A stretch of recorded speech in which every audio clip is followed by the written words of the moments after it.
Bueno, queridos compañeritos de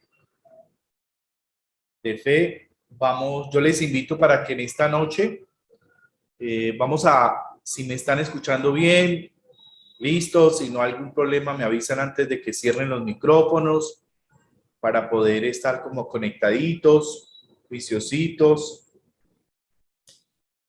Sí, señor, sí se escucha bien. Bueno, entonces vamos a ir cerrando micrófonos y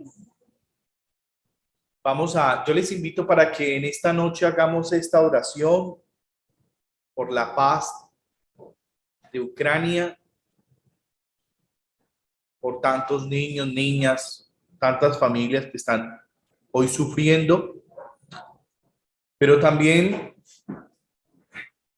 oremos por nuestra Colombia en esta realidad política en la que nos encontramos, una politiquería polarizada, de intereses, de corrupción política. El Vaticano II define la política como el arte de hacer el bien. Y todos somos políticos por naturaleza, porque queremos y creamos y forjamos comunidades. Por eso elevemos esta plegaria también por Colombia, por esta realidad en la que estamos inmersos, que surja por fin una política, una democracia cimentada en la justicia, en la equidad, en el bien común, en el respeto por la dignidad humana, que arranque del corazón de nuestros líderes políticos, sociales, la corrupción que empobrece nuestro país, que genera violencia, desigualdad, odios y muerte, desesperanza. Y oremos para que cese la guerra en Ucrania, para que estas naciones busquen caminos de reconciliación, de paz, que puedan buscar caminos para que vuelvan a la concordia, a la armonía. Dios Todopoderoso, querido Padre de todos, unidos como hermanos, te pedimos hoy la paz en Ucrania, que sufre un dramático momento de tensión. Que todas las acciones e iniciativas políticas estén al servicio de la fraternidad humana y no de los intereses partidistas. Que esa tierra vea florecer la fraternidad y supere las heridas, los miedos y las divisiones. Señor Jesús, te pedimos por los niños y las niñas, los chicos y chicas que están viviendo bajo las bombas, que ven esta terrible guerra, que no tienen nada que comer, que tienen que huir, dejándolo todo en casa. Señor Jesús, mira a estos niños y protégelos. Te presentamos con confianza y humildad nuestra preocupación por la situación en Ucrania, que afecta también a Europa y más allá. Tú nos enseñaste que a la diabólica insensatez de la violencia se responde con las armas de Dios, con la oración y el ayuno. Ten piedad de nosotros. Aleja la guerra y demás violencias malignas y permítenos llegar a soluciones aceptables y duraderas a esta crisis, basadas no en las armas, sino en un diálogo profundo. Reina Virgen María, esperamos tu maternal intervención para que el mundo acoja la paz. Preserva al mundo de la locura de la guerra. Amén. Dios te salve María, llena eres de gracia, el Señor está contigo. Bendita tú eres entre todas las mujeres, y bendito es el fruto de tu vientre, Jesús. Santa María, Madre de Dios, ruega por nosotros los pecadores, ahora y en la hora de nuestra muerte. Amén. María, Reina de la Paz, intercede por nosotros. Bueno, estamos en este primer módulo del grupo de catequesis a comunidad de catequistas. Una comunidad de comunidades en la que se conoce, se vive y se anuncia a Jesucristo, su persona y su obra, su buena noticia de salvación.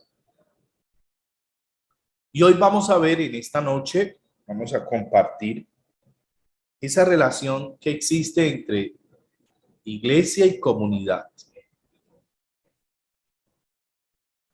Hace 8 días hablábamos de lo que es comunidad y catequesis. Esa comunidad que está orientada a catequizar, a evangelizar, a llevar esa buena nueva. A veces pareciera que todos estos términos son iguales, pero se relacionan unos entre sí. Hoy vamos a ver entonces cómo iglesia y comunidad, esa relación que hay. ¿Qué es iglesia y qué es comunidad? Que se relacionen entre sí, la una sin la otra, pero que tiene una funcionalidad. Entonces, la gran pregunta es, ¿qué es la iglesia? Seguramente ustedes ya con el recorrido que tienen en su formación, en sus procesos de comunidades, en sus parroquias, en fin, pues ya tienen una claridad en lo que es la iglesia y la diferencia que hay entre la comunidad. ¿Sí? Y a lo que Jesús apunta hoy, a lo que nos invita hoy a construir. Para unos, si hiciéramos la pregunta así como Jesús hizo una pregunta una vez, ¿quién dice la gente que soy yo? Nosotros podríamos decir hoy, bueno, ¿qué la gente, si uno sale a la calle o no tiene que salir mucho, si uno le pregunta a los mismos de la casa, ¿qué es la iglesia? Para uno la iglesia es el templo, el edificio donde los cristianos se reúnen los domingos, esa estructura, ese edificio. Para otros la iglesia son los obispos, los curas, las monjas, los colaboradores, en fin, los más cercanos. Para otros la iglesia es una institución poderosa que está al lado de los ricos. Para algunos la iglesia es una secta más de las que hoy día aparecen por todas partes. A tal punto de que hoy encontramos personas, cuando estamos catequizando, uno se encuentra en la realidad de los niños, niñas, que un día los llevan a las vallas, al otro día los llevan al culto de yo no sé qué, y dentro de 15 días está en la iglesia católica. Porque para muchos el decir eso es lo mismo, eso es lo mismo. Para otros la iglesia es una especie de seguro de salvación para la otra vida. Es una relación con lo trascendental. Entonces muchos participan, se vinculan, es porque están en esa conexión con lo trascendental, con Dios. Entonces, a través de esa iglesia me voy a salvar. Voy a tener una vida eterna. Para algunos la iglesia es simplemente una tradición, un conjunto de costumbres que hemos recibido de nuestros antepasados. Estas, entre otras definiciones que hoy la gente le da a la iglesia. Quisiera escuchar por ahí unas 2 o 3 personas que pudieran compartirnos, para ti, catequista, ¿qué es la iglesia? Hoy, ¿Qué es la iglesia? Somos todos los bautizados, Padre. Bueno, Para mí, Somos, para mí es la reunión de los bautizados que formamos el pueblo de Dios. bautizados que formamos el pueblo de Dios, ¿sí? somos pueblo de Dios y cuerpo de Cristo. Pueblo de Dios y cuerpo de Cristo. Eso ya es una misión muy paulina, ¿no? Somos todos los bautizados que compartimos una misma fe. Ya. Comunidad de fe, la iglesia, comunidad de fe, comunidad de bautizados. Ajá. Bueno, ¿y qué dice la familia suya? Su esposo, su esposa, sus hijos, sus nietos, el yerno, la nuera que no era. ¿Qué dice que es la iglesia? ¿Qué sienten ellos de que es la iglesia?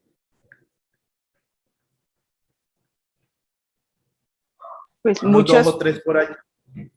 muchas personas piensan que cuando uno les habla de iglesia, inmediatamente están asociando a paredes, a un lugar donde se reúnen las personas y van a un rito. Eso es, para el que está alejado simplemente, eso es iglesia, es un muro, un espacio y se reúnen personas a rezar, orar. Ujú. Es una edificación. Así es. Realmente no identifican la diferencia entre iglesia y templo. Ajá. Bueno, Bueno, para iglesia, grupo cristiano, los que nos reunimos y formamos la iglesia porque es una unidad. Y para mí, pues sería la base principal que nosotros.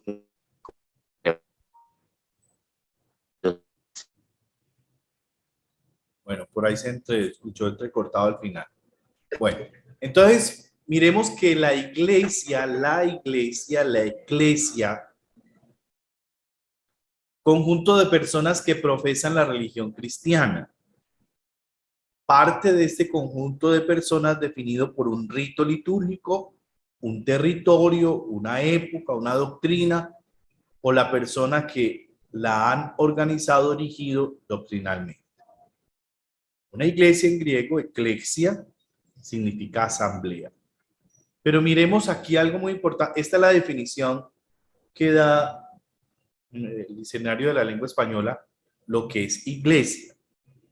Pero miremos aquí que iglesia está relacionado más con el conjunto de personas, ¿sí? De personas que como grupo tienen algo definido en lo litúrgico, en lo celebrativo, en el territorio, en su doctrina, en su liderazgo, en su posición dentro de una sociedad. Eso es, por eso hay iglesia católica, iglesia luterana, iglesia evangélica, iglesia ortodoxa, en fin. Ahí sí, como dice Arjona, hay más religiones o iglesias que niños felices. Porque la iglesia es eso, esa es institución, ¿sí? Una cosa es la iglesia como institución. Y esa institución está organizada por ese conjunto de normas, de ritos, doctrina, ¿sí? Estatutos, y está identificada por un lugar, un territorio, un espacio geográfico. Pero miremos la transición que tenemos que hacer de iglesia a eclesia, que es comunidad, como ustedes lo dijeron, de bautizados, sin olvidar que la iglesia hace parte, yo hago parte de esa iglesia, como comunidad, yo hago parte de la iglesia, y la iglesia no puede vivir, la iglesia como institución no puede vivir sin comunidades, una sin la otra. Entonces, en la Constitución dogmática del Vaticano II sobre la iglesia, en el numeral 9, en todo tiempo y en toda nación son aceptos a Dios los que le temen y practican la justicia. Quiso, sin embargo, Dios santificar y salvar a los hombres, no individualmente y aislados entre sí, sino constituirlos en un pueblo que le consideraran en verdad y le sirviera santamente. ¿Sí? Como el querer de Dios, y eso es muy importante tenerlo en cuenta, que la iglesia no es iniciativa simplemente de los hombres, no.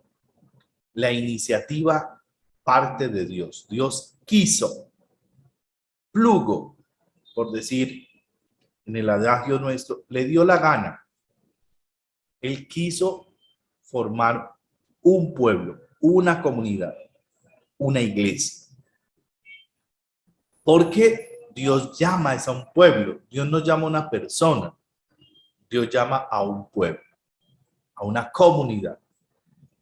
Pero esa iglesia tiene una estructura como institución. Ahora, yo quisiera que miráramos bien esa estructura jerárquica de la iglesia, porque esta era la estructura que estaba antes del Concilio Vaticano II, que todavía muchos obispos, papas y curas y laicos pensamos que la estructura jerárquica de la iglesia es así, piramidal, de arriba para abajo. Entonces, está el papa, los cardenales, obispos, sacerdotes, diáconos, religiosos y laicos. El laico estaba por allá al final. Y nace una nueva eclesiología, ya no piramidal, sino circular, de comunidad, donde todos y todas hacemos parte y Cristo, como lo decía una de nuestras compañeras, Cristo es la cabeza.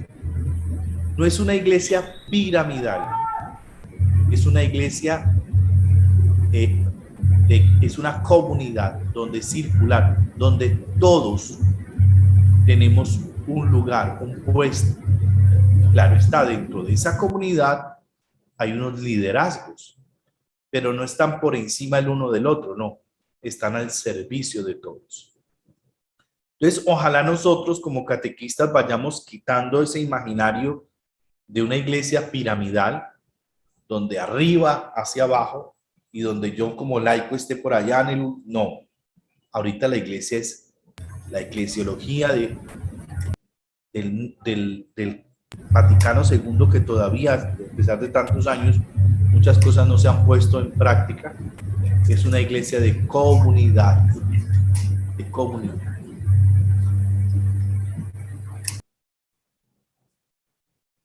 Por eso, lo que decíamos aquí, Dios quiso salvar, santificar a hombres, no individualmente, sino como comunidad.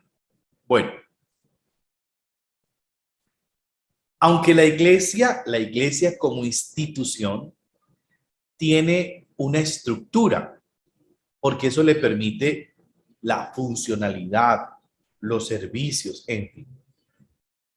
La iglesia está organizada de tal manera, está el Papa como cabeza, vicario de Cristo, está el Vaticano como ciudad de Estado de la iglesia. Por eso nosotros decimos que la iglesia es una santa, católica, apostólica y romana. La sede está allá. Si fuera en Cali, pues seríamos caleños, pero la sede del papado, del primado, está en Roma, en el Vaticano, ciudad del Vaticano. Pero aparecen las conferencias episcopales por cada país, por cada región. Está la Conferencia Episcopal de Latinoamérica, que reúne todas las conferencias episcopales de Latinoamérica, por ejemplo. Pero cada país tiene su conferencia episcopal. La conferencia episcopal es la reunión de todos los obispos. Y cada país está organizado por arquidiócesis y diócesis. ¿Cuál es la diferencia entre arquidiócesis de Cali y diócesis de Palmira? Porque la arquidiócesis se le llama a la sede donde es capital. El Valle del Cauca, Cali, es la capital del valle. Entonces, por ser sede metropolitana de capital, se le da por arquidiócesis. Y la diócesis de Palmira, o por ser la diócesis más antigua, por número de parroquias, por número de parroquias, llega a la categoría de arquidiócesis. Y la diócesis es más pequeña, por ejemplo, Palmira es diócesis, Buga es diócesis, que es un grupo pequeño de parroquias, que está liderada por un pastor, su obispo. Y las parroquias, ¿sí? Cada parroquia. Entonces, algo muy importante es que la diócesis está dividida por zonas. Por ejemplo, aquí en Cali está dividida zona centro, zona sur, zona oriente, zona oriente, centro, norte, y está las parroquias rurales. Y las zonas están divididas por vicarías. Entonces, las vicarías de evangelización, la arquidiócesis está ya por vicaría de evangelización, vicaría de social, vicaría de reconciliación, vicaría de educación, que abarca muchas pastorales. Y cada diócesis organiza también por arciprestazgo. Por ejemplo, en este momento yo soy el arcipreste del arciprestazgo 2. ¿Que lo componen qué parroquias? La Catedral, la Ermita, la Merced, Santa Rosa de Lima, Cristo del Perdón, Nuestro Señor de los Cristales, San Francisco. Son 7 parroquias y San Antonio. Son 8 parroquias que conforman el arciprestazgo 2. Y hay un sacerdote que coordina, es como el puente entre el obispo y ese grupo de parroquias con sus sacerdotes. Y hay delegaciones. Por ejemplo, yo hago parte, el encargado de la delegación de catequesis. Hay delegación de ministerios. Hay delegación de grupos apostólicos. Eso es como estructuras que están en la Iglesia Católica, pero que esas estructuras se organizan de tal manera que sirvan para fortalecer los trabajos pastorales. No en ese liderazgo del cuál es el que más manda, o el del figurar o aparecer, no. Esa no es la finalidad, sino para hacer un trabajo mancomunado, articulado, que fortalezca la comunión, es decir, lo que el Papa piensa, es lo que el obispo piensa, es lo que cada comunidad piensa, y no solamente el pensar, sino en su sentir y su comunión y su celebración y su oración. Esa estructura que ustedes están viendo allí, no solamente una estructura como institución jerárquica de poderes, no. Es una estructura que se organiza de tal forma que permita la unidad y la comunión. Yo creo que es muy importante eso, la comunión, el sentir de la iglesia. Es que no es mi iglesia, es esta iglesia que está organizada de tal manera donde todos tenemos una misión, un papel decisivo. ¿Es claro esto? ¿Se durmieron? Sí, padre, está No, claro. padre, no está muy Claro, Claro, claro. padre. Por aquí estamos, invítero. Bueno. Listo, cierren pues los micrófonos, todos, listo. En esta estructurita, ¿sí? Yo quiero que, mire, en este deseo de ser iglesia, ¿sí? Aparece, Dios tiene un plan maravilloso, un proyecto, y es hacer que la humanidad, hombres y mujeres, sean una gran familia, que todos seamos sus hijos, que todos seamos hermanos, que vivamos de su misma vida y de la gracia de su espíritu. Ese es el ideal. Ese es el ideal. Por eso una de las grandes plegarias de Jesús en sus labios es: Padre, que seamos uno, como tú y yo somos uno. ¿Sí? Esa es la plegaria de unidad. Jesús quiere que seamos conducidos por un solo pastor, Cristo, en un solo rebaño, la iglesia. Pero miremos este dibujito que coloco allí a propósito. Y es que Dios quiso formar la iglesia. Y esa iglesia, que es comunidad de personas, organizada, estructurada, en funciones, en roles, en carismas, aparece la historia de la salvación. Miremos que desde la creación, Abraham, Moisés, los profetas, aparece San Juan Bautista y por último Jesús, el gran Salvador. En toda esa historia que se va entretejiendo, que ustedes seguramente la conocen y le han dado a sus niños, niñas de catequesis, esa historia de salvación que se entreteje a partir de realidades humanas, de guerras, de miedos, de pecados, de fidelidades, pero también de grandes infidelidades, que a veces uno cuando lee el Antiguo Testamento, uno no entiende muchas cosas de guerras, pero a través de esa historia se va entretejiendo esa historia de salvación. Dios quiere, su proyecto siempre es querer formar una comunidad, una comunidad. Por eso, Dios, este texto de Génesis, Yahvé Dios dijo a Abraham: deja tu país, a los de tu raza, a la familia de tu padre y anda a la tierra que yo te mostraré. Haré de ti una nación grande y te bendeciré.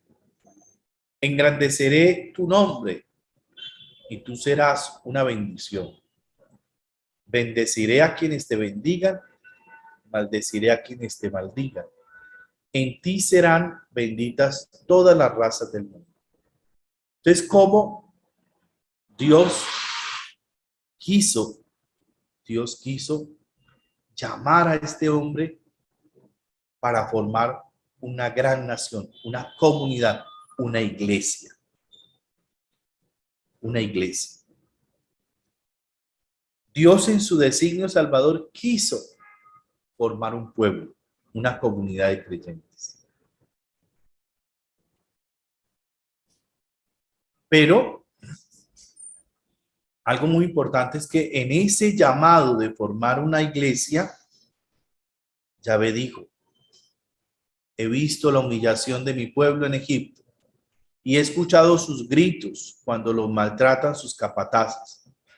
Yo conozco su sufrimiento. Ve pues, yo te envío al faraón para que saques de Egipto a mi pueblo, los hijos de Israel.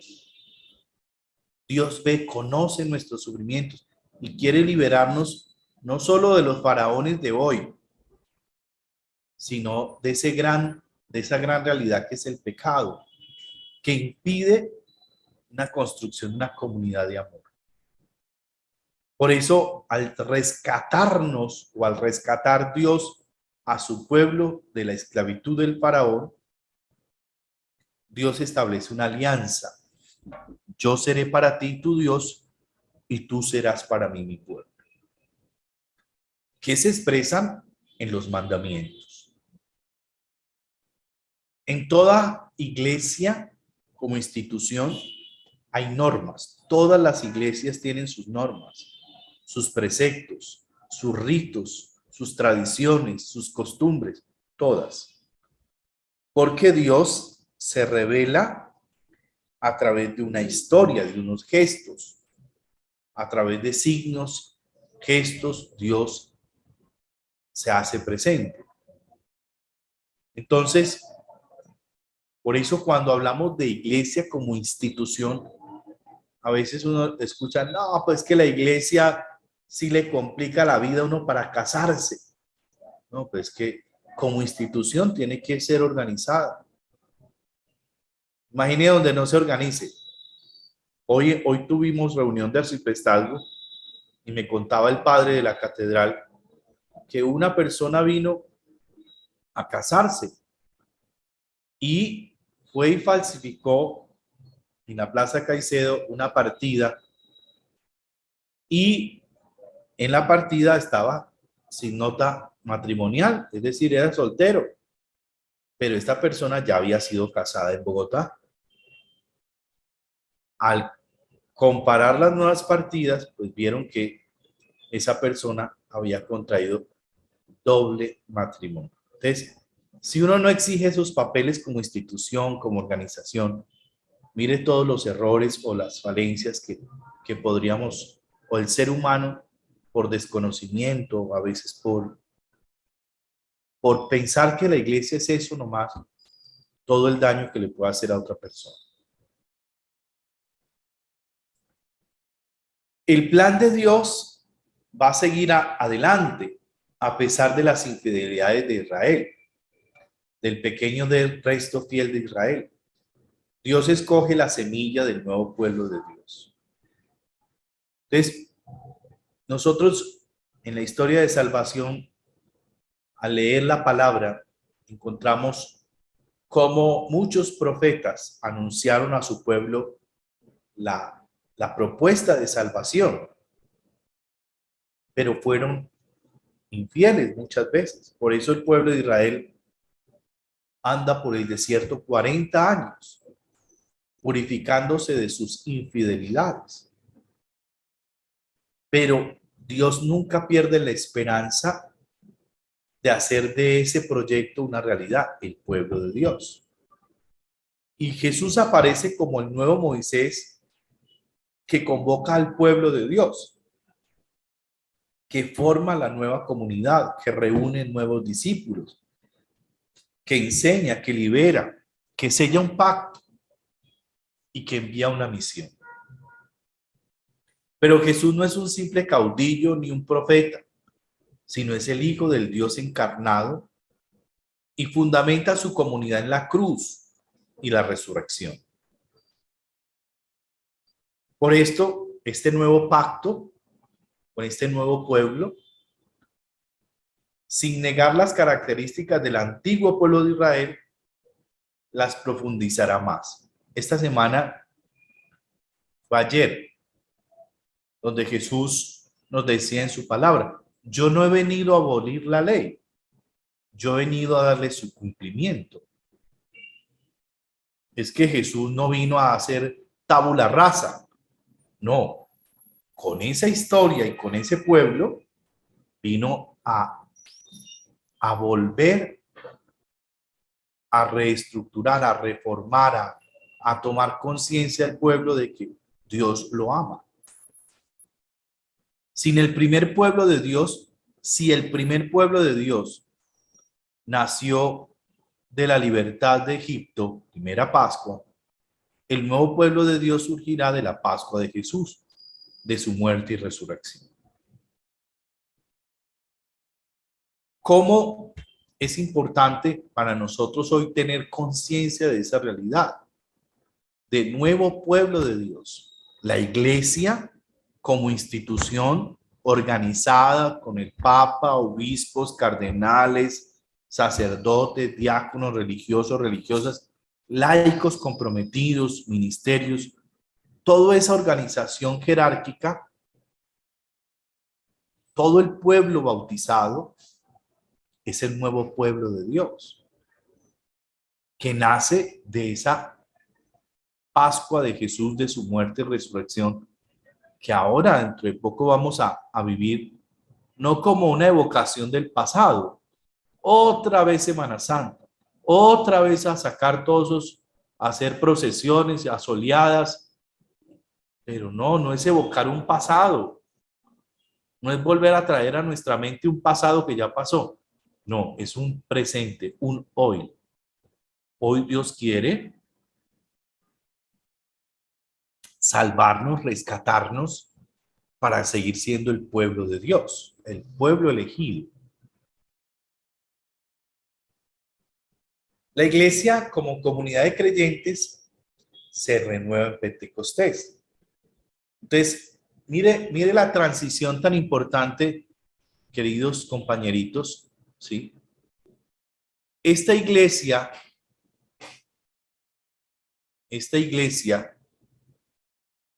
que es institución, que está definida por un rito.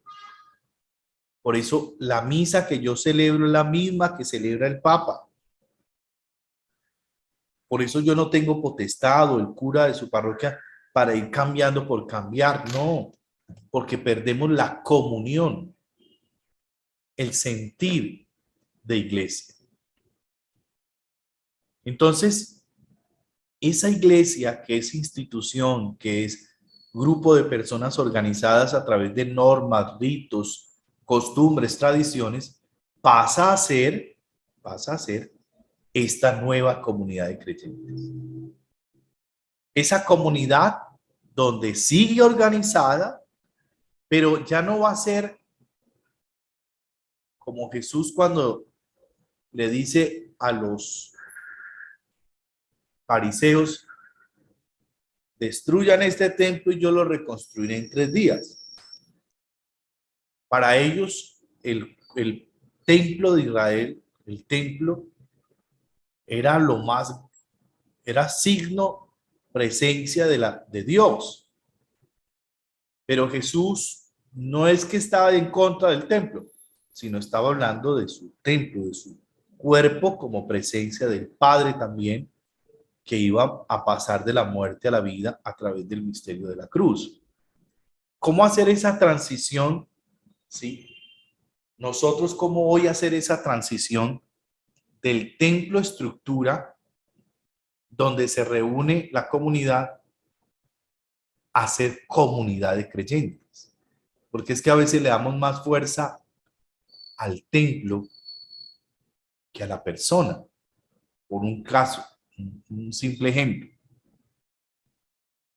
Hay gente que se rasga las vestiduras porque una persona X va de tal o aquella forma vestida a la iglesia. Listo, sí. Hay unas normas mínimas, eso se llama sindéresis, saberse ubicar donde yo estoy. Si yo voy a piscina, pues yo no me pongo un smoking, pues yo me pongo pantaloneta de baño y camiseta y gorra. Igual, que si yo estoy en un lugar, en un templo destinado a la oración, al culto, pues debe haber una mínima comportamiento que me hace ubicar donde estoy. Pero a veces le damos más fuerza a lo exterior, al comportamiento, al rito, que a la persona. Entonces, sacamos la persona, juzgamos la persona. Es que usted no está digna de estar aquí, y sacamos la persona. Cuando la persona es la presencia de Dios viva. No es el templo, no es el lugar, simplemente. A veces rayamos en esas cosas. En la Constitución dogmática sobre la Iglesia, en el Vaticano II, en numeral 4, dice: consumada pues la obra cuya realización en la tierra el Padre confió al Hijo, fue enviado el Espíritu Santo el día de Pentecostés para que santificara sin cesar a la Iglesia. Y de esta forma los creyentes pudieran acercarse por Cristo al Padre en un mismo espíritu. Él es el espíritu de la vida o fuente del agua que salta hasta la vida eterna, por quien el Padre vivifica a todos los hombres muertos por el pecado, hasta que resuciten en Cristo sus cuerpos mortales. El Espíritu habita en la iglesia y en el corazón de sus fieles como un templo, y en ellos ora y da y da testimonio de la adopción de hijos. Entonces miremos cómo esa transición tan importante que tenemos que ir dando de iglesia a estructura, que es importante porque le permito, repito, una organización, una comunión, un sentir como hermanos en lo mismo. Por eso se organiza, pero que eso no es lo más importante, sino es pasar esa comunidad jerárquica o esa comunidad institución pasar a una comunidad de creyentes.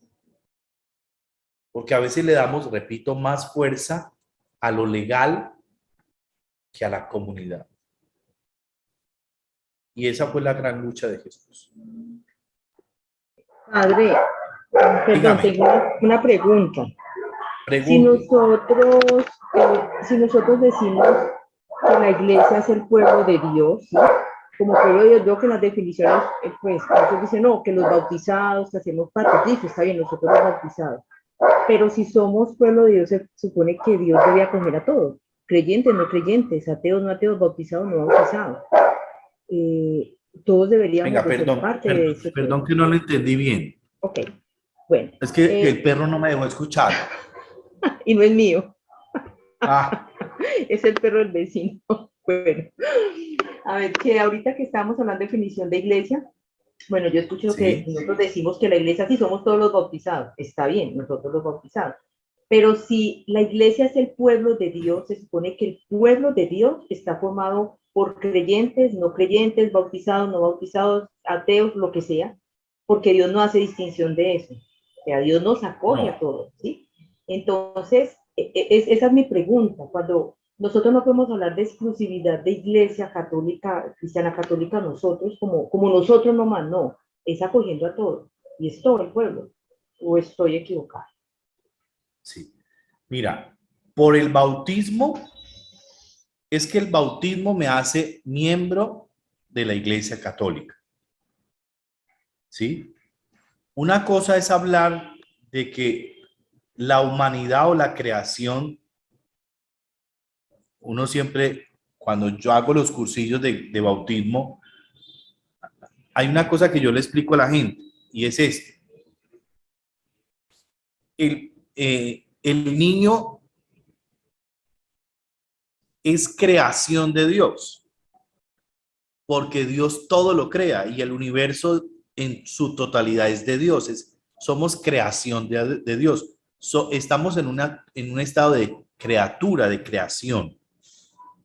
Pero muy distinto es cuando me bautizan y el bautismo me hace parte de la iglesia, me hace cristiano, me hace miembro de esta comunidad de creyentes que van a ser regidos por los mandamientos y vamos a seguir una manera de vivir como cristianos.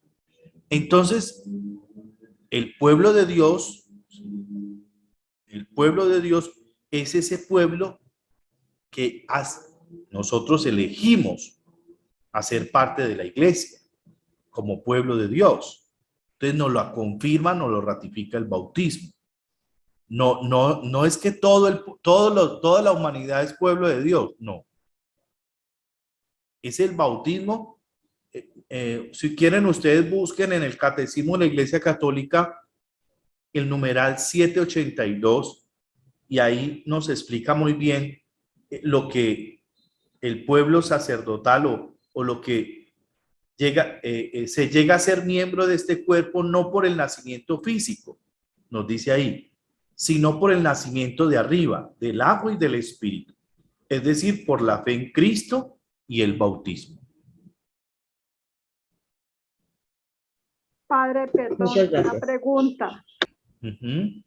¿Es el bautismo entonces el que marca realmente la diferencia entre criatura de Dios, hijo de Dios? Claro, por el bautismo yo me hago hijo, porque recibo al Hijo. Yo me hago hijo en el Hijo. Jesús es el Hijo por excelencia. Entonces, yo recibo a Jesucristo en el Hijo, recibo a Jesucristo en el bautismo y yo me hago hijo en el Hijo. Dice, las características del pueblo de Dios.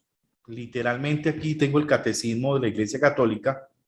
Dice, el pueblo de Dios tiene características que le distinguen claramente de todos los grupos religiosos, étnicos, políticos o culturales de la historia. ¿Cuáles son las características del pueblo de Dios? Dice, primera, el pueblo de Dios no pertenece en propiedad a ningún pueblo, pero Él ha querido para sí un pueblo de aquellos que antes no eran un pueblo, una raza elegida, un sacerdocio real, una nación santa. Primera de Pedro 2:9. O sea, nosotros decidimos hacer parte y Él nos llama. Dios quiso elegirnos. Dice, otra característica, llega a ser miembro de este cuerpo, la que les decía ahora, no porque, no, es que yo soy de Cali, de la ciudad de Cali. No, es porque yo quise bautizarme en la Iglesia Católica. Este pueblo tiene una cabeza, a Jesús, el Cristo, el Mesías, el ungido. Y quiero que ese Cristo, el ungido, el Mesías, sea mi Salvador. Tiene una identidad. La identidad de ese pueblo está en la dignidad y en la libertad de los hijos de Dios, en cuyos corazones habita el Espíritu Santo como templo. Su ley, nosotros tenemos una ley y es el mandamiento del amor. Su misión es la de ser luz, la de llevar eso que Jesús hizo, ese reino de Dios, pues yo como bautizado estoy llamado a ser constructor. Y el destino del pueblo es hacer presente el reino de Dios. Y no solamente en este mundo, sino en ese sentido de trascendencia o de ese reino que es vida eterna. Entonces no sé si queda clara la pregunta para todos. Sí, padre, por mi parte, Sí, padre, gracias. quedó claro. Bueno, Muy claro, padre. si hay, no duden en preguntar cualquier cosa. Si no la hace ahora, la apunto y después la busco y compartimos.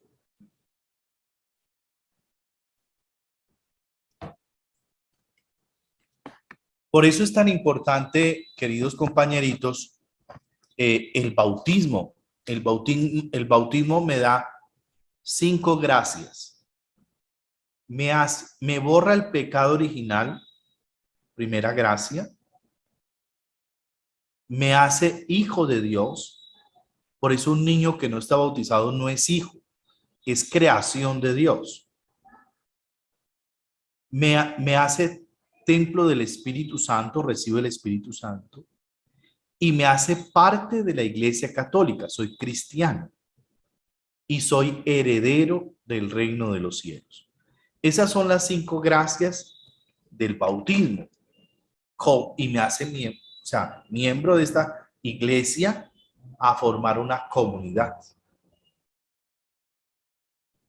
Me borra el pecado, me hago hijo, recibo el Espíritu Santo, hago parte de la iglesia y soy heredero del reino de los cielos. Pero yo tengo una pregunta. Pregunte. ¿Qué tan cierto hay que las personas, los evangélicos, ellos son bautizados y cuando se quieren cambiar, ingresar a la Iglesia Católica, ya no es necesario que se bauticen por medio de la Iglesia Católica?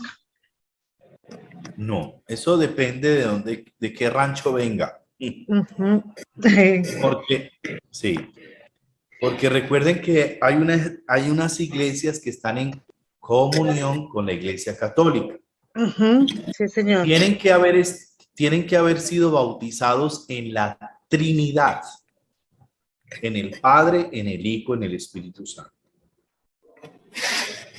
¿Sí? Por ejemplo, la iglesia ortodoxa, ellos bautizan en la Trinidad. La iglesia anglicana, pero no esos anglicanos que andan por cualquier, no. La seria, pues, que lleva muchos años, la de la reina Isabel, ellos bautizan en la Trinidad. Entonces, ese bautismo no se repite. En el caso de nuestros hermanos los evangélicos, ellos... Depende, porque yo, hasta donde se ha entendido, por ejemplo, los pentecostales no bautizan en la Trinidad. Algunos bautizan solamente en el Padre, otros bautizan en el Espíritu, en fin, otros solo bautizan en Jesús. Entonces, no es aquellos, tendría que mirar qué confesión religiosa y en qué se están bautizando. Ah, ya. Ah, bueno, padre, muchas gracias. Padre, Bueno. disculpe, pero es que a mí me pasó un caso de un sacerdote que yo le estaba haciendo seguimiento a una persona adulta que se quería bautizar, hacer la confirmación, entonces yo me comencé a prepararla.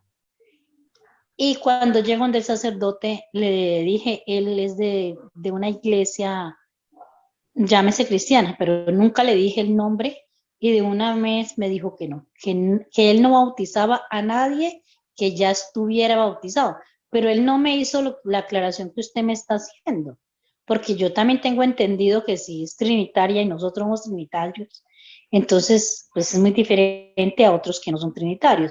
Pero yo le dije, padre, ¿pero Claro, por qué? No, mi pero pregunta es la espere, siguiente, en ese caso, pero esperen, le aclaro una cosa. No es que, no es que cualquier persona pues formó un rancho ahí en el garaje de su casa, entonces yo voy, cojo y bautizo en el Padre, en el Hijo, no. Sobre todo es que esté en comunión con la Iglesia Católica. no, yo eso lo tengo entendido, esa no es mi pregunta. Mm. En mi conciencia, como no se le preguntó ni siquiera qué iglesia estaba, sino que de una vez me dijo, no, hagámosle nomás confirmación y primera comunión, entonces yo le dije, a Liz, bueno, padre, pues yo soy de las personas que obediencia, si es así, pero con lo que usted está diciéndome en ese momento me está enseñando, o sea, yo puedo refutarle al padre sin grosería y nada, pero padre, es que yo aprendí esto y la señora viene de tal parroquia, perdón, de tal iglesia. Claro, es que eso es deber del sacerdote indagar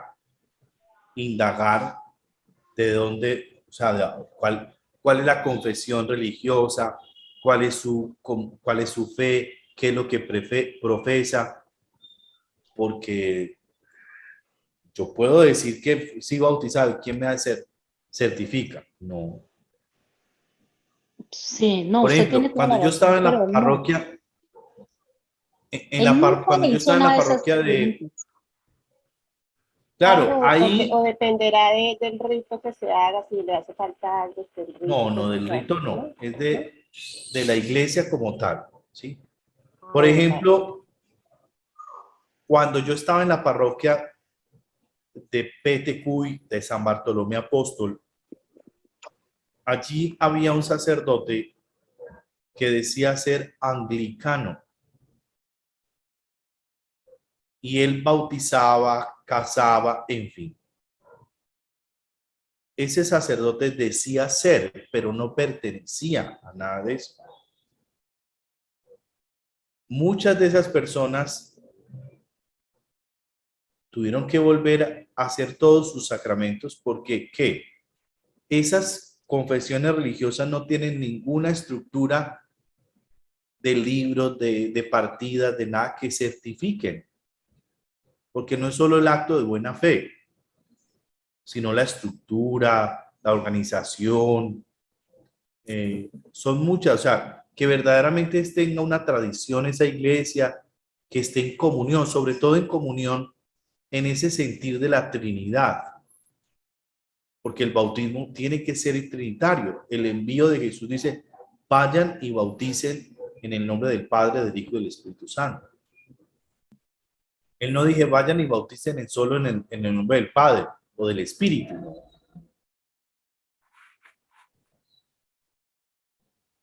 Entonces, pues, hay fallas de los sacerdotes, de nosotros a veces, cuando no ahondamos o cuando no preguntamos. Pero ahí es el cura como párroco y como representante legal es el que asume.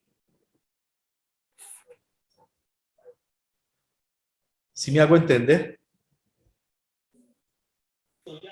Sí, padre, yo me quedó claro, pues yo tenía claro lo que usted me dijo, yo lo he aprendido, pero yo no tengo cómo refutar así pues por respeto y porque pues la obediencia primero, ¿no? Es lo que he aprendido. Ah, no, pero hay algo muy importante, señores catequistas, es que en esa iglesia de comunión, usted puede decirle al sacerdote, usted está equivocado por esto y esto. Ah, que él no haga nada. Ah, bueno, asuma usted las consecuencias con el de arriba y con el de abajo. Sí, al menos O que se le dice. diga que para la próxima catequesis no lo deje trabajar.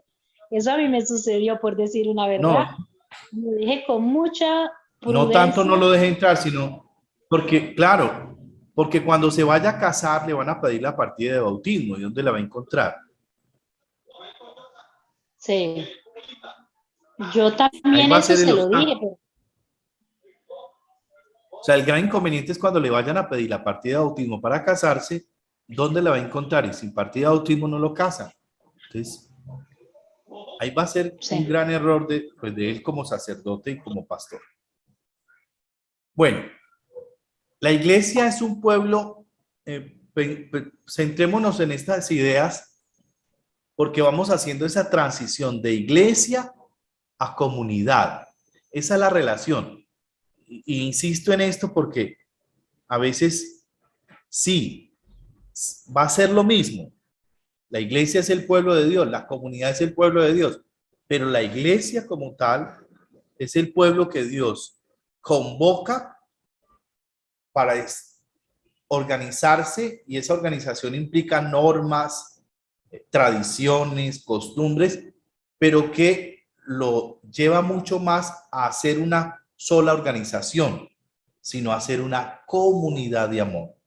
Esa es la transición que tenemos que hacer sin dejar de ser iglesia, porque la iglesia tiene que ser una institución organizada para poder ser válidamente legitimizada dentro de una sociedad democrática. Por eso, cuando hablamos de iglesia como institución, en Colombia, por la Constitución del 91, todas las iglesias tienen los mismos derechos, porque por ley todas las iglesias en la libertad de culto, pues tienen todas las mismas prebendas y ventajas. La iglesia es un pueblo reunido en comunidad. Es la comunidad por la que Jesús murió. Pero la iglesia es una comunidad peculiar, diferente de otras comunidades nacionales, culturales, políticas, sociales o religiosas. La iglesia es un pueblo congregado por la palabra de Dios. La fe en la palabra es la que nos convoca en la iglesia. Por el bautismo entramos a formar parte de esta comunidad. El bautismo es la puerta, el password, como cuando usted le pone una clave a su celular. Esa clave le permite entrar al celular. Sin esa clave, paila. No le chismosean su WhatsApp. Esta comunidad se reúne para celebrar la Eucaristía, es decir, para participar del cuerpo y la sangre de Cristo. La iglesia, por el bautismo y la Eucaristía, constituye el cuerpo de Cristo. Y el pan que partimos no es la comunión del cuerpo de Cristo. Uno es el pan y por eso formamos todo un solo cuerpo, porque participamos todos del mismo pan. Por eso, mis queridos catequistas, algo muy importante es que a veces hablamos de comunión y pensamos que la comunión es el sacramento y es recibir una hostia y ya. No, la comunión es mucho más que eso. La comunión es sentir, pensar, vibrar, amar la iglesia con sus cosas buenas y con sus cosas malucas. Porque la iglesia es una santa. Santa porque su fundador es santo, Cristo. Santa. Pero la iglesia es pecadora porque lo que los componen somos nosotros, los seres humanos, frágiles, débiles y pecadores. Apostólica, porque nosotros estamos regidos bajo una tradición. Lo mismo que hizo Jesús en la última cena, cogió el pan, es lo mismo que celebra.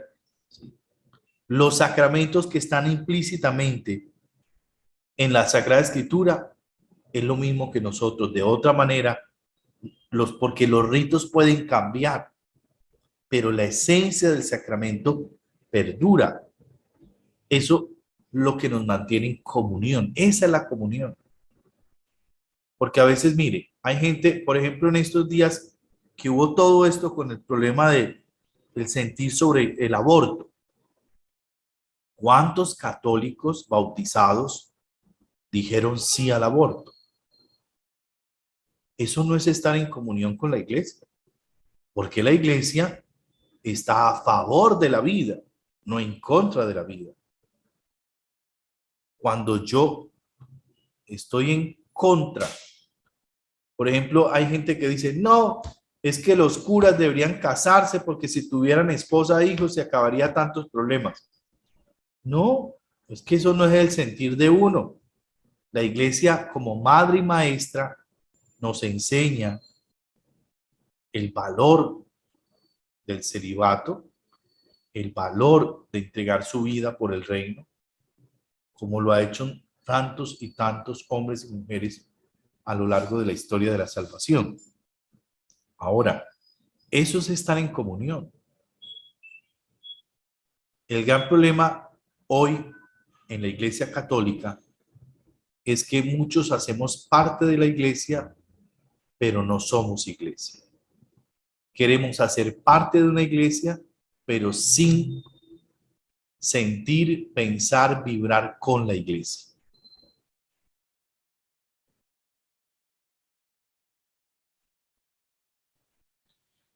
El pueblo de Dios, es decir, una comunidad que desde Abraham hasta nuestros días ha sido formado por Dios. Ha sido formado por Dios. La iglesia no es un querer del Papa, no es un querer del Padre, es un querer de Dios. El pueblo de Dios, es decir, esa comunidad que desde Abraham, esa iniciativa, ese llamado que le dio Abraham, anda, deja tu padre, tu patria, tus cosas, ve y conforma a este pueblo, es el llamado que nos hace a cada uno de nosotros a formar esa comunidad. Convocado por Jesús, nacida a la luz de la Pascua del Espíritu, y que intenta vivir en comunión unida bajo sus pastores, celebrando la Eucaristía y buscando construir el reino de Dios en la historia, siempre desde los pobres, a través de este pueblo que Dios realiza el misterioso plan de salvación. Mire que esa en esencia, esa es la iglesia. La iglesia es ese pueblo de Dios que hoy nos reúne en la persona de Jesús, que somos movidos por ese Espíritu Santo que nos hace unos, que nos invita a vivir en comunión, a romper barreras sociales, culturales, étnicas, en fin, tantos muros que construimos nosotros, nos invita a romper y a ser un solo pueblo, para que a través de ese conocer a Dios como Padre y vivir como hermanos en Cristo, podamos hacer presente el plan de salvación. En marcha, un pueblo peregrino formado por pecadores y santos, que avanza entre las tentaciones y persecuciones en la historia y anuncia el Evangelio de Jesús a todos los pueblos bajo la fuerza del Espíritu. Avanza, en marcha. Por eso todos los cantos de iniciar la Eucaristía, los cantos de entrada, todos hablan, ponemos en marcha, vayamos, al encuentro. Es decir, un pueblo que está en dinamismo, que camina, que avanza, que va. No es un pueblo estático, no es una comunidad estática, no. Que avance hacia la liberación, es decir, hacia el reino de Dios, que en nuestro mundo de injusticia implica la liberación integral de todo lo que esclaviza a la humanidad hacia la tierra nueva, prometida a Abraham y a su descendencia para siempre.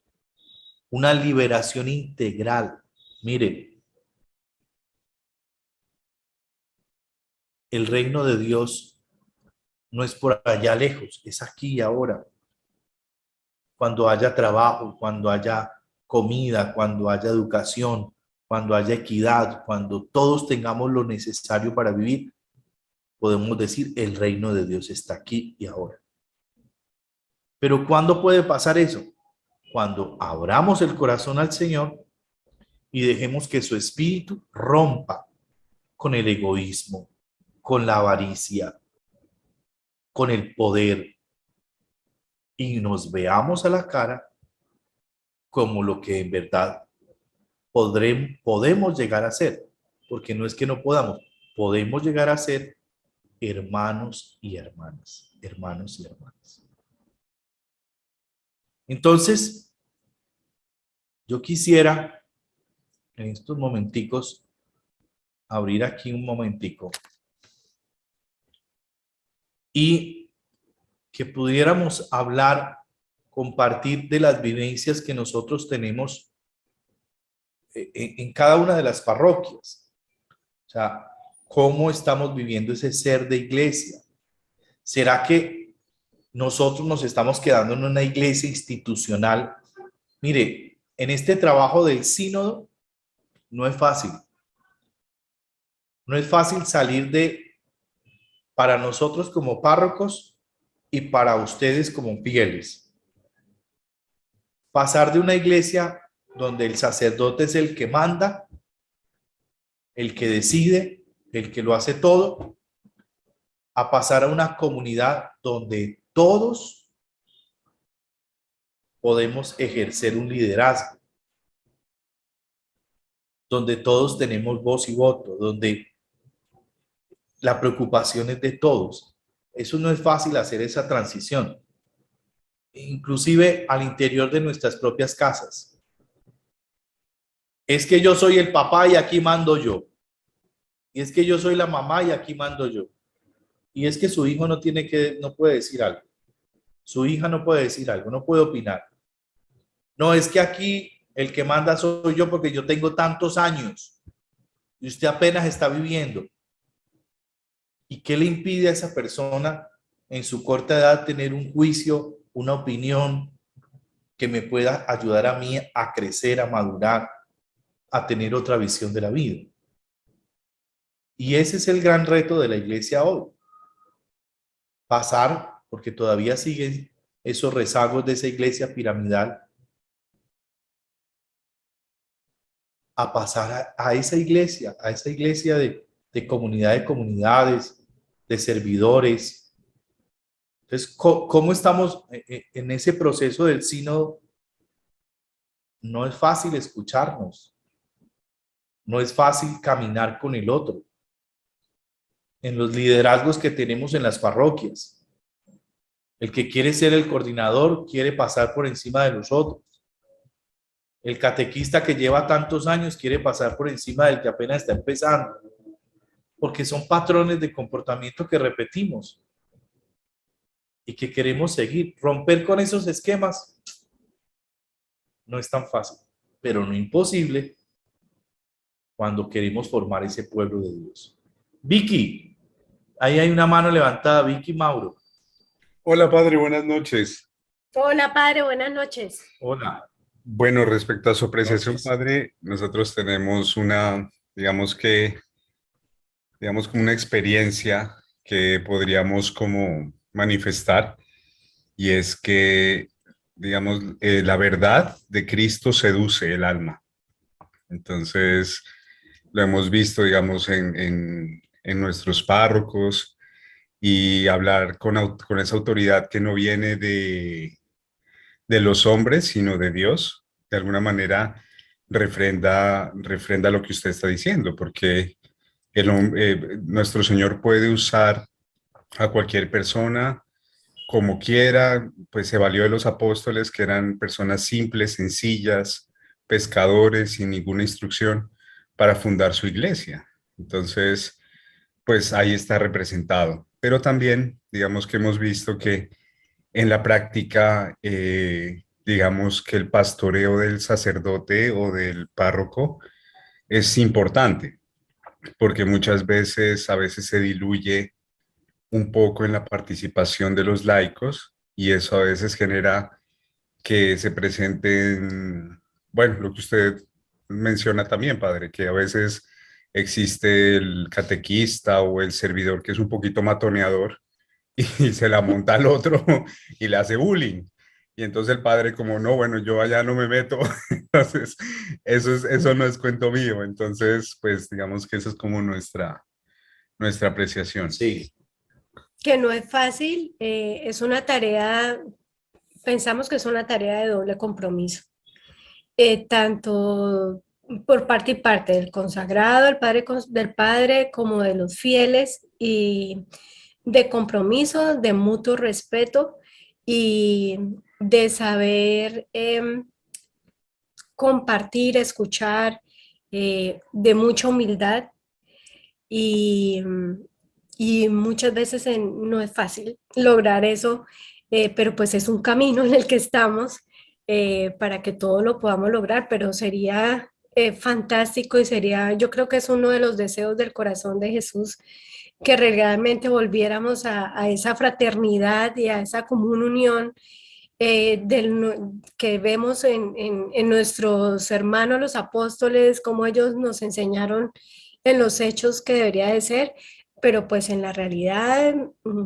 pues parece, no en todas funciona como debería de ser. Sí. Pues es nuestra opinión. Sí, gracias. Yo creo que en estos días, hace poco el texto, hace 8 días yo les decía, ese texto de los hijos de Zebedeo, ¿no? Que le piden a Jesús, colóqueme uno a la derecha y el otro a la izquierda. Porque si en el mismo grupo de los 12 que caminaron con él, que lo conocieron, que fueron testigos oculares de los prodigios y signos del reino, había esa lucha de poder, esas ganas de poder, ¿qué será de nosotros hoy? Y uno de los grandes pecados del ser humano es siempre va a querer tener poder, siempre. Y eso es algo que el mal siempre va a estar aquí al oído diciéndonos que es una estrategia, una manera de ser grande. En la lógica del mal, poder es ser grande. En la lógica de Jesús, el poder no es ser grande, sino Jesús dice, siendo Dios se anonadó, se abajó, se hizo esclavo, se hizo humilde, se hizo servidor de todos. En la lógica de Dios, ser grande es ser servidor, ser humilde. Y humildad no es confundirla también con dejar que el otro pase por encima de mis derechos, no, sino como saber reconocer los errores, pero también saber reconocer mis virtudes, mis talentos, mis habilidades, mis destrezas, mis capacidades y ponerlas al servicio de, no para pasar o sobresalir, sino para ser servidor de los otros. Ese es el gran reto, creo yo, para poder formar esas comunidades.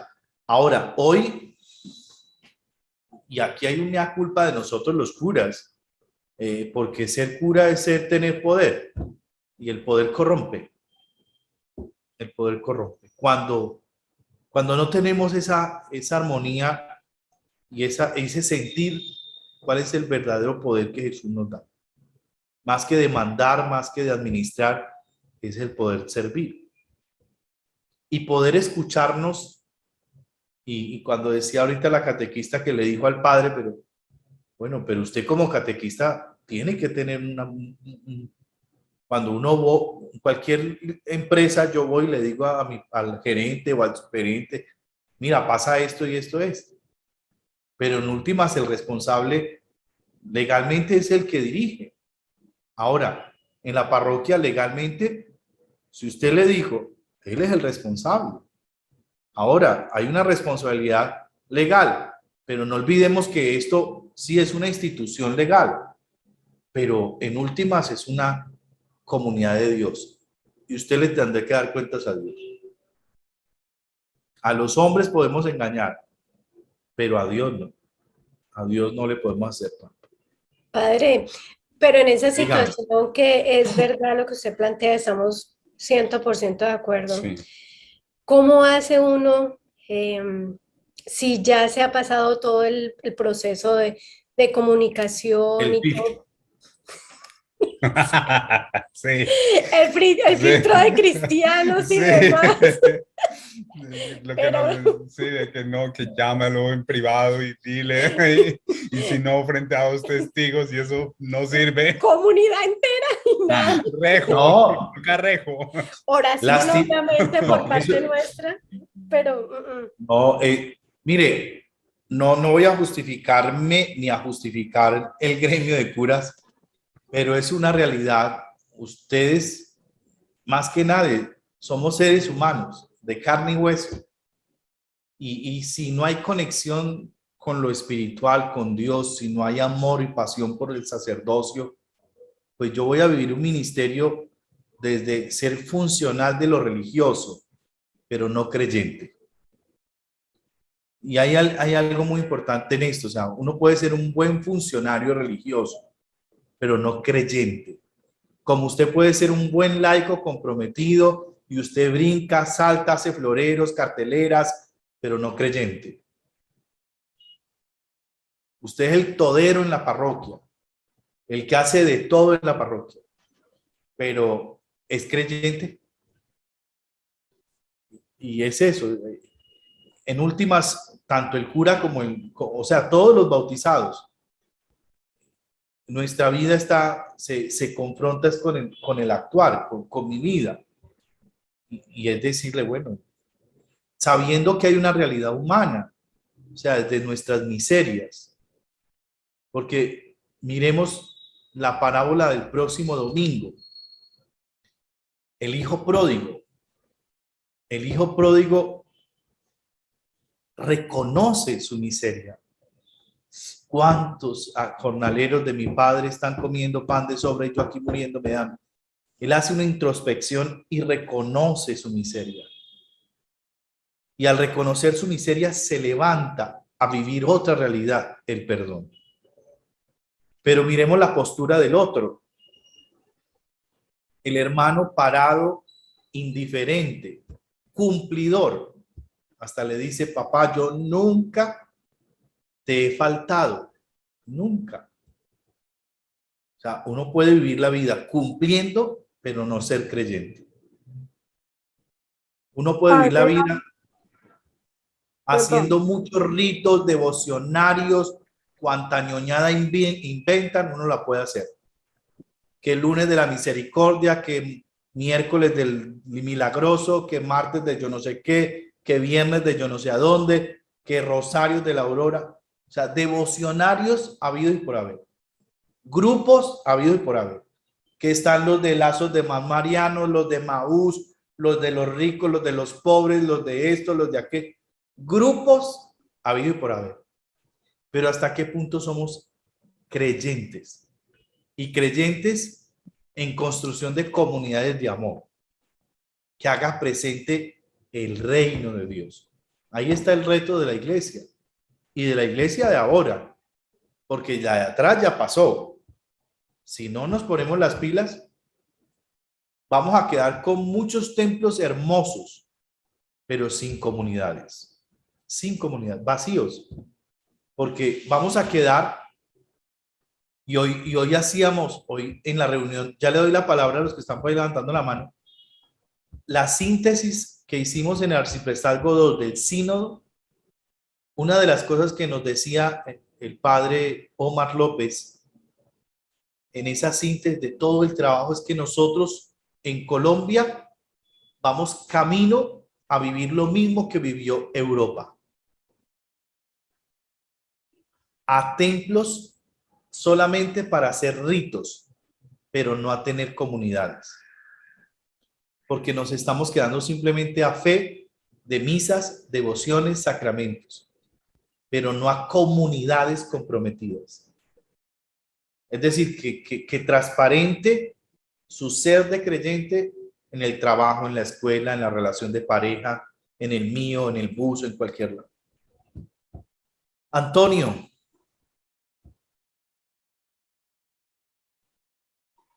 Levantó la mano Antonio, pero ya se fue. Gracias, padre. Buenas noches. ¿Cómo están? Padre, quería pues dar mi opinión respecto pues a las comunidades a las cuales pertenecemos que están dentro de nuestra parroquia y sí, tenemos que ser sinceros, en estos momentos todavía subsisten muchos egos dentro de nosotros, los participantes de estas comunidades. Pues tenemos que llegar a un momento en que tenemos que sincerarnos y hacer el esfuerzo y ir dejando estos apegos y No sé, papá, espérate que... ser más humildes en lo que entregamos a nuestras comunidades. Respecto a lo que tú hablas del sínodo, padre, pues es una gran verdad. El Papa Francisco nos ha pedido que seamos una iglesia en salida y pues acá en nuestra parroquia, Nuestra Señora de los Dolores, acá en Yumbo, estamos ya hace algunos años con un objetivo y una misión que es llevar la iglesia a las comunidades. Tenemos acá un tema que le llamamos asambleas familiares y en estos momentos pues la estamos llevando a nuestros barrios. Yo acá pertenezco a una comuna de 4 barrios, inclusive nuestro párroco, nuestro sacerdote Arnoldo Jesús, él nos acompaña a celebrar estas asambleas. Y sí, padre, pues hemos visto mucho provecho porque muchas personas que se dicen ser católicos, pero poco creyentes, pues en estos momentos están participando pues de las Eucaristías en el templo.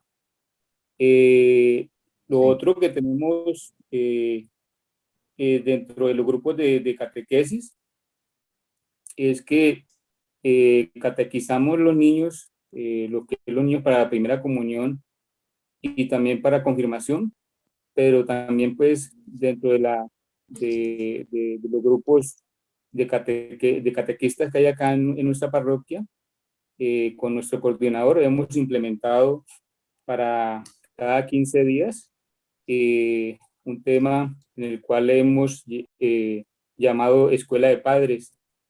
Y entonces, pues cada 15 días nos reunimos con los padres de familia y pues tocamos temas de evangelización. Inclusive ya hay algunos padres que han participado de estos temas de la Escuela de Padres y hoy en día son ya catequistas. Y lo mismo estamos haciendo pues la tarea con los niños, siquiera de los niños que hemos catequizado y que pues han hecho la primera comunión. Estamos haciendo el esfuerzo siquiera de acercarlos a que lleguen a ser acólitos y para poder irlos llevando a que más adelante ellos puedan ser los nuevos catequistas de nuestra parroquia. Padre. Eso es lo que quería opinar. Sí. Muchas gracias. Gracias, Antonio. Maricel, perdón.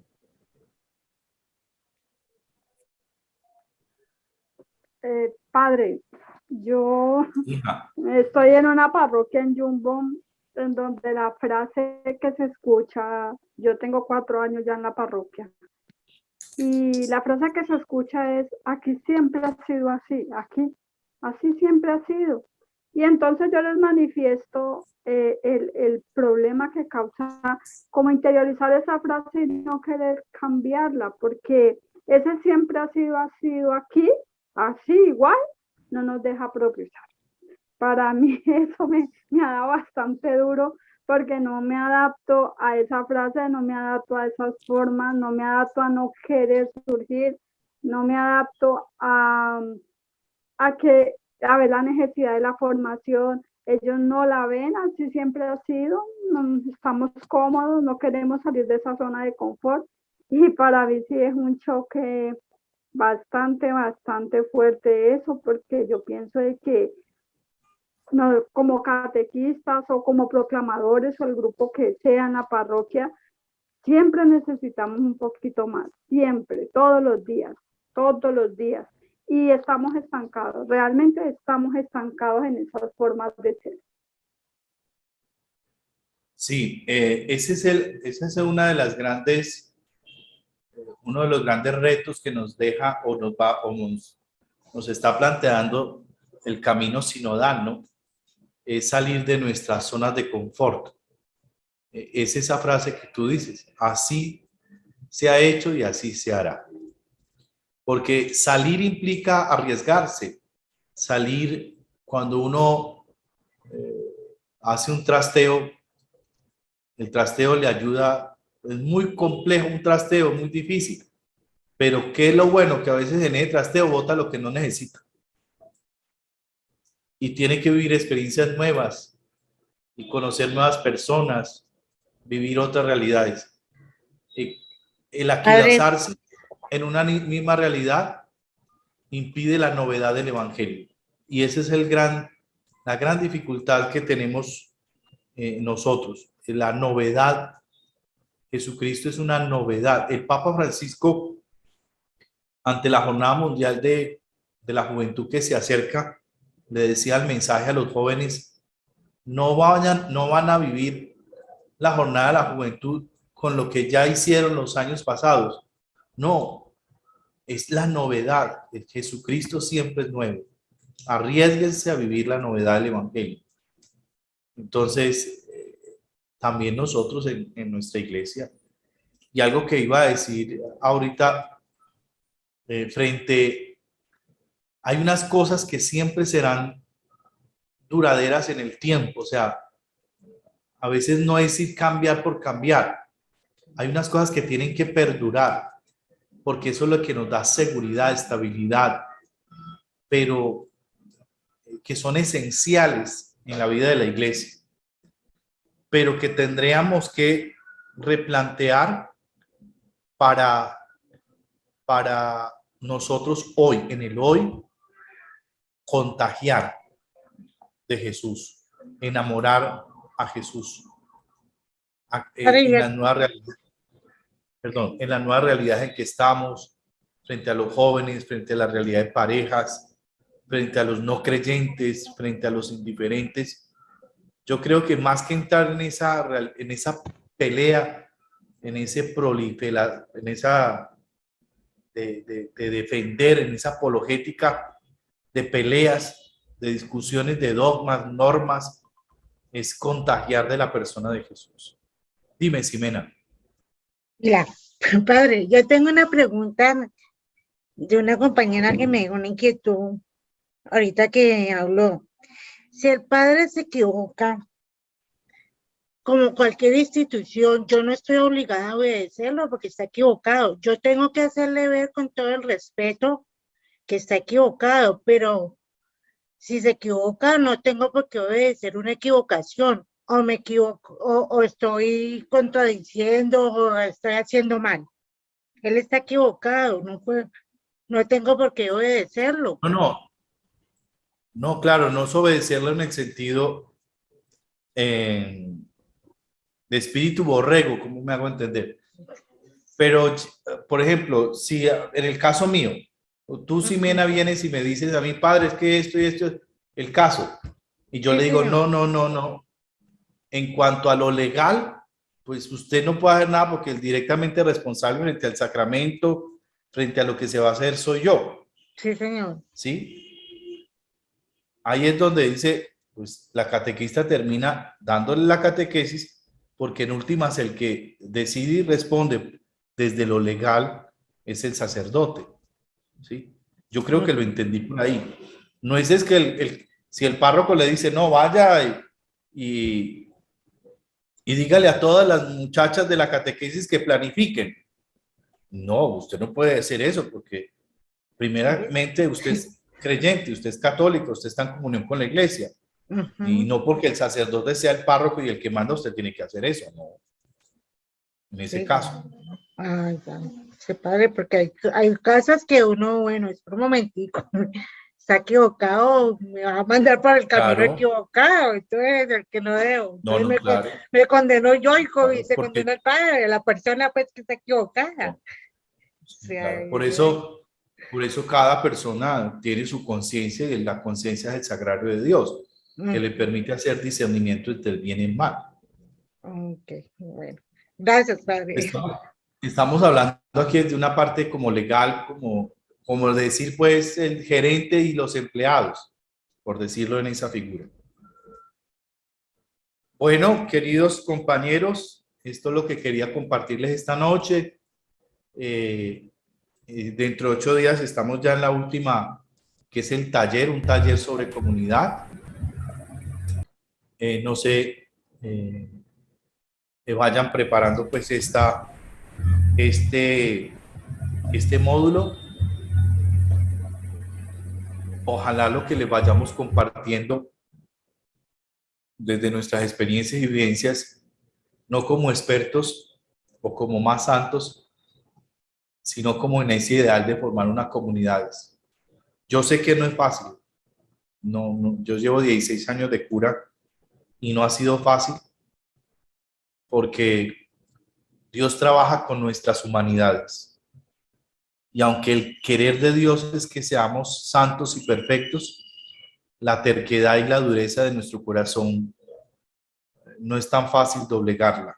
Mi voluntad a la voluntad de Dios. Por eso siempre necesitamos estar con Él y en Él, para que mi voluntad sea su voluntad y no su voluntad, no nuestros caprichos. Yo les invito para que terminemos orando este Padre Nuestro por nuestra Colombia, por Ucrania, por tantas personas que en este momento desconocen el amor de Dios, que están aislados, que nosotros los curas hemos hecho que se alejen, que nosotros como iglesia hemos hecho que se alejen, que no crean, que desconfíen, que están lastimados.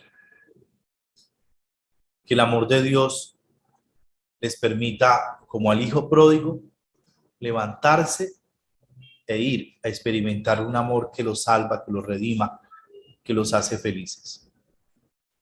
Padre nuestro que estás en el cielo, santificado sea tu nombre. Venga a nosotros tu reino. Hágase tu voluntad en la tierra como en el cielo. Danos hoy nuestro pan de cada día. Perdona nuestras ofensas, como también nosotros perdonamos a los que nos ofenden. No nos dejes caer en la tentación y líbranos del mal. Amén. Que Dios Todopoderoso derrame su bendición sobre ustedes, sobre sus familias. Que el Espíritu del Señor los acompañe y fortalezca siempre. En el nombre del Padre, del Hijo y del Espíritu Santo. Amén. Amén, Padre. Una feliz y santa noche. Que Dios los bendiga. Amén. Buenas Padre, noches. noche para todos. Igualmente. Amén, Padre. Amén. Bendiciones. Igualmente, Padre. Ay, Padre, muchas gracias, lo mismo que descansen. Gracias por su Padre, muchas gracias. catequesis. Recordemos que es nuestra obligación como catequistas, como iglesia, orar por los sacerdotes y por nuestra iglesia. Buenas noches. Buenas noches. Amén. Buenas noches. Buenas noches. Amén. Sí.